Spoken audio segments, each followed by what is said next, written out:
사랑하는 새벽날 친구들 반갑습니다. 여러분과 함께 말씀을 나눌 신대종 전도사입니다.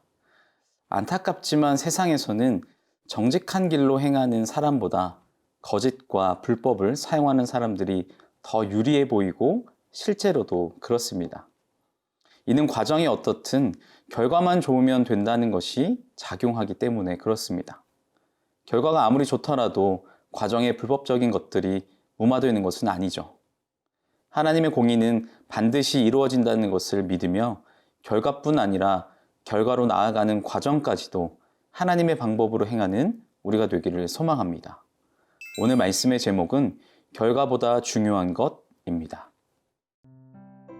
오늘의 말씀은 사무엘하 4장 1절에서 12절입니다.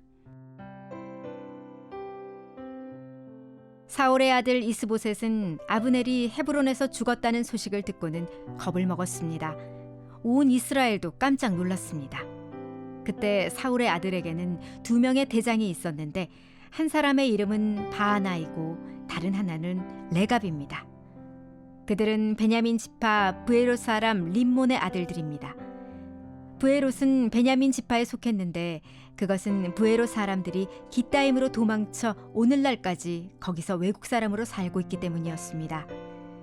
사울의 아들 요나단에게는 절름발이 아들이 하나 있는데 그의 이름은 무비보셋입니다.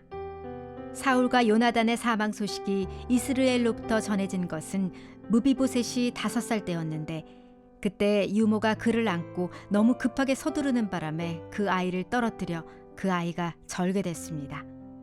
브에롯 사람 림몬의 아들인 레갑과 바하나는 길을 떠나 한낮에 해가 쨍쨍할 때 이스보셋의 집에 도착했습니다. 그때 이스보셋은 침대에 누워 낮잠을 자고 있었습니다.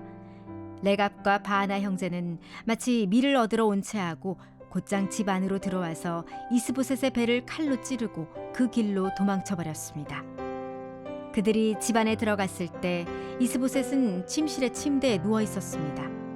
그래서 그들은 이스보셋을 칼로 쳐 죽여 목을 베었고 그것을 들고 밤새 아라바로 도망친 것입니다.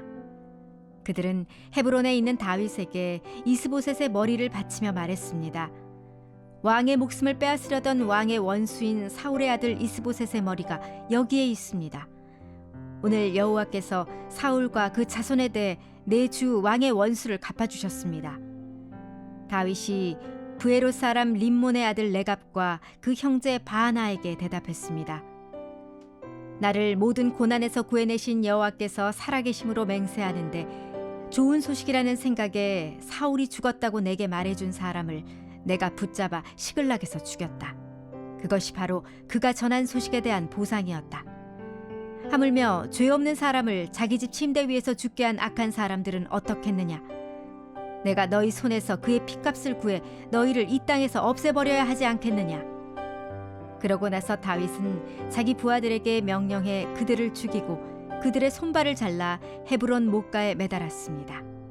그리고 이스보셋의 머리를 헤브론에 있는 아브넬의 무덤에 묻어주었습니다.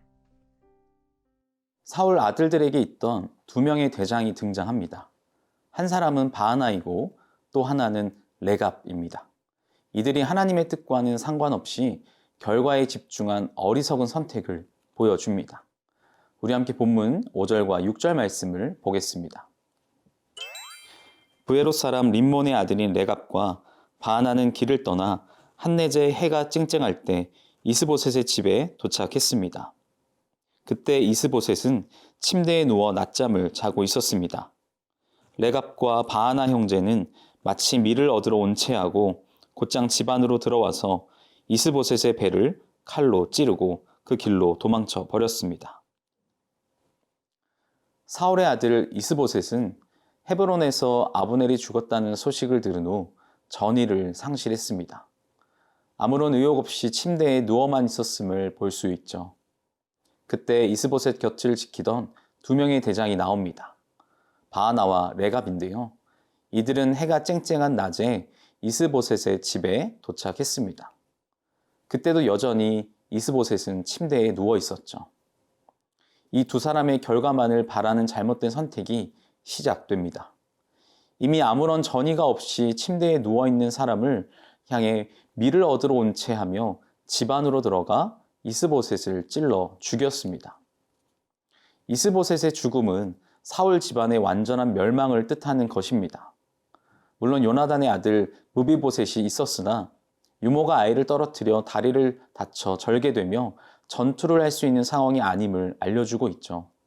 그러니 실질적으로 이스보셋이 죽음으로 사울 집안의 모든 이가 죽게 된 것입니다. 이렇게 하나님께서는 다윗이 왕이 될 수 있도록 하나님의 때를 기다리는 자에게 하나님의 섭리로 다윗의 대적들을 차례로 무너지게 하고 있었습니다. 그렇게 죽음을 맞이하게 된 이스보셋입니다. 그렇게 다윗의 편에 서서 이스보셋을 배신한 두 사람은 이스보셋의 목을 베어 다윗에게로 향했습니다.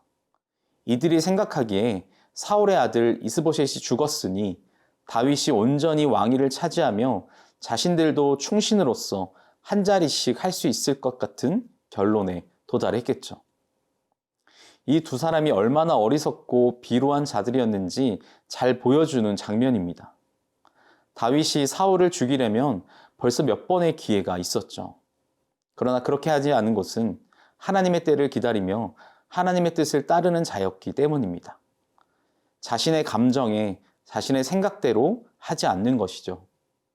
그러니 이 두 사람의 행동은 합리적이지 않았고 합법적이지 않았으니 더더욱 결과를 인정받기 어려웠습니다. 결과가 아무리 다윗에게 이득이라 해도 이런 과정을 통해 얻은 이득은 결코 이득이 아님을 다시 한번 기억하게 해줍니다.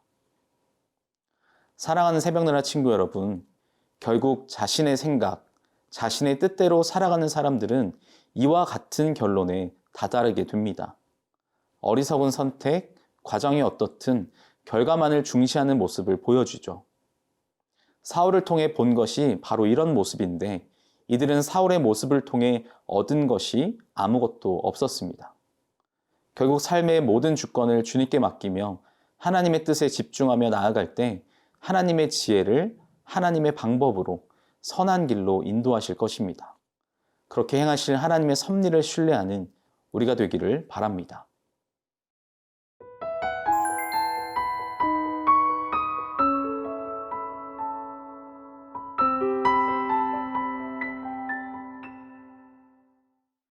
표면적으로 볼 때 사울의 아들 이스보셋의 죽음은 다윗에게 큰 유익을 주는 일이었습니다. 그러나 정당하지 못하게 이를 꾀한 두 사람에 대한 심판을 보여줍니다. 모든 것이 우리의 계획대로, 생각대로 행해지는 것이 아니고 하나님의 뜻대로 이루어져야 함을 다시 한번 강조합니다. 우리 함께 본문 8절 말씀을 보겠습니다. 그들은 헤브론에 있는 다윗에게 이스보셋의 머리를 바치며 말했습니다. 왕의 목숨을 빼앗으려던 왕의 원수인 사울의 아들 이스보셋의 머리가 여기에 있습니다. 오늘 여호와께서 사울과 그 자손에 대해 내주 왕의 원수를 갚아주셨습니다. 이스보셋의 머리를 다윗에게 바치며 레갑과 바하나는 아주 당차게 외쳤습니다. 왕의 목숨을 빼앗으려던 왕의 원수인 사울의 아들 이스보셋의 머리가 여기 있습니다. 그러나 이들의 외침은 그저 허공을 떠도는 외침에 불과했습니다. 만약 다윗이 인간적인 탐욕과 욕망 덩어리로 가득한 사울과 같은 사람이었다면 다르게 반응했겠지만 다윗은 오히려 이스보셋을 죽인 이 두 사람을 심판합니다. 결과가 어쨌든 과정이 올바르지 않았고 자신이 모시던 왕을 배신한 이들의 선하지 않은 방법들을 심판한 것입니다. 물론 이들을 통해 하나님께서는 다윗의 왕위를 위협하는 사울과 아브넬, 이스보셋을 차례로 죽이셨지만 다윗의 손을 사용하지 않으셨죠. 다윗도 사울을 죽이려면 죽일 기회가 여러 차례 있었지만 그렇게 하지 않은 이유는 단순히 결과만을 쫓는 사람이 아니었기 때문입니다. 그 안에 일하시는 하나님, 인도하시는 하나님을 온전히 신뢰하며 하나님의 뜻을 기다렸기 때문입니다. 그 모든 과정을 주관하시고 인도하시는 분이 하나님이시기 때문입니다. 결코 인간적인 방법, 인간의 생각이 들어가지 않는 방법을 다윗은 선택한 것이죠. 그랬기에 이스보셋을 죽인 레갑과 바하나 두 사람을 심판하고 이들을 헤브론 목가에 매달았습니다. 반면에 이스보셋의 머리를 헤브론에 있는 아브넬의 무덤에 묻어 주었습니다. 사랑하는 새벽나라 친구 여러분, 다윗은 오직 하나님의 뜻과 섭리, 은혜에 의해 자기가 왕으로 세워졌다고 믿는 사람이었죠. 자기가 가진 모든 것이 하나님으로부터 왔음을 알고 있었기에 그는 결코 악인들의 결과만 쫓는 방법에 동참하지 않았고 두둔하지 않았으며 유익이라 생각하지 않았습니다. 우리도 다윗처럼 세상의 방식대로 유익만을 바라는 결과를 쫓는 인생이 아니라 하나님이 보시기에 의로우며 하나님의 뜻과 섭리를 간절히 구하는 믿음의 사람이 되기를 축복합니다. 사랑의 하나님, 결과가 어떻든 세상의 유익을 쫓는 인생이 아니라 오직 하나님 한 분만을 의지함으로 하나님 뜻과 섭리를 신뢰하는 믿음의 사람이 되게 하여 주옵소서. 감사합니다. 예수님의 이름으로 기도합니다. 아멘.